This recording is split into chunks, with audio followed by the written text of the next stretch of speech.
Introducing Growth Guarantee Homes from MP Developers. Trust forever.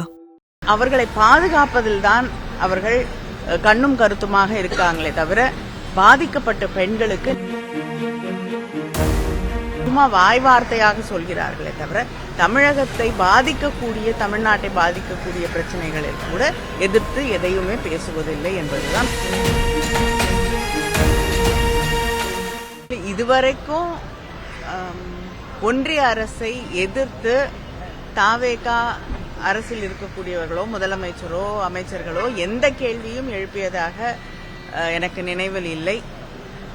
2-3 நாளைக்கு முன்னாடி mines bill தமிழ்நாட்டுக்கு வரவேண்டிய நிதித்தொகையை மிகப்பெரிய அளவில் பாதிக்கக்கூடிய மாநில உரிமைகளை பாதிக்கக்கூடிய ஒரு மசோதா நிறைவேற்றப்பட்டிருக்கு. எந்தவித விவாதமும் இல்லாமல் அதை பற்றி கூட இன்று தமிழ்நாட்டில் இருக்கக்கூடிய தாவேகா அரசு எந்த கருத்தையுமே தெரிவிக்கவில்லை.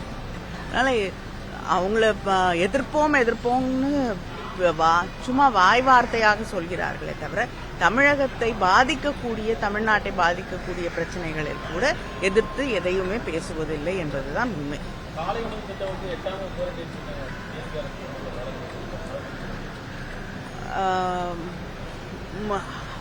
திராவிட முன்னேற்ற கழகத்தின் முதலமைச்சராக இருந்த அண்ணன் தளபதி அவர்கள் கொண்டு வந்த திட்டத்தை அதோடைய முக்கியத்துவத்தை உணர்ந்து அதை நீட்டித்திருப்பது நிச்சயமாக வாழ்த்தக்கூடிய ஒன்று.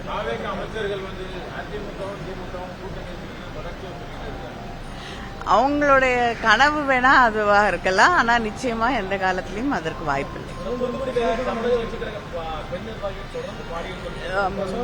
இல்லைங்க, இதுவரைக்கும் தொடர்ந்து இப்படிப்பட்ட குற்றச்சாட்டுகள் வந்து கொண்டிருக்கிறது.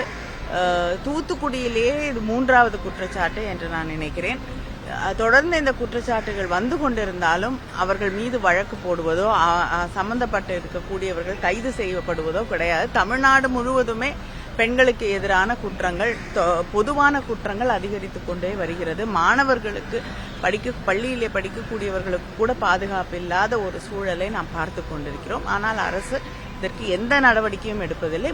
குறிப்பாக தங்களுடைய கட்சியிலே இருக்கக்கூடிய நிர்வாகிகள் மீது ஒரு குற்றம் சுமத்தப்படும் பொழுது அவர்களை பாதுகாப்பதில்தான் அவர்கள் கண்ணும் கருத்துமாக இருக்காங்களே தவிர பாதிக்கப்பட்ட பெண்களுக்கு நியாயம் கிடைப்பதே கிடையாது. Introducing Growth Guarantee Homes from MP Developers. Trust forever.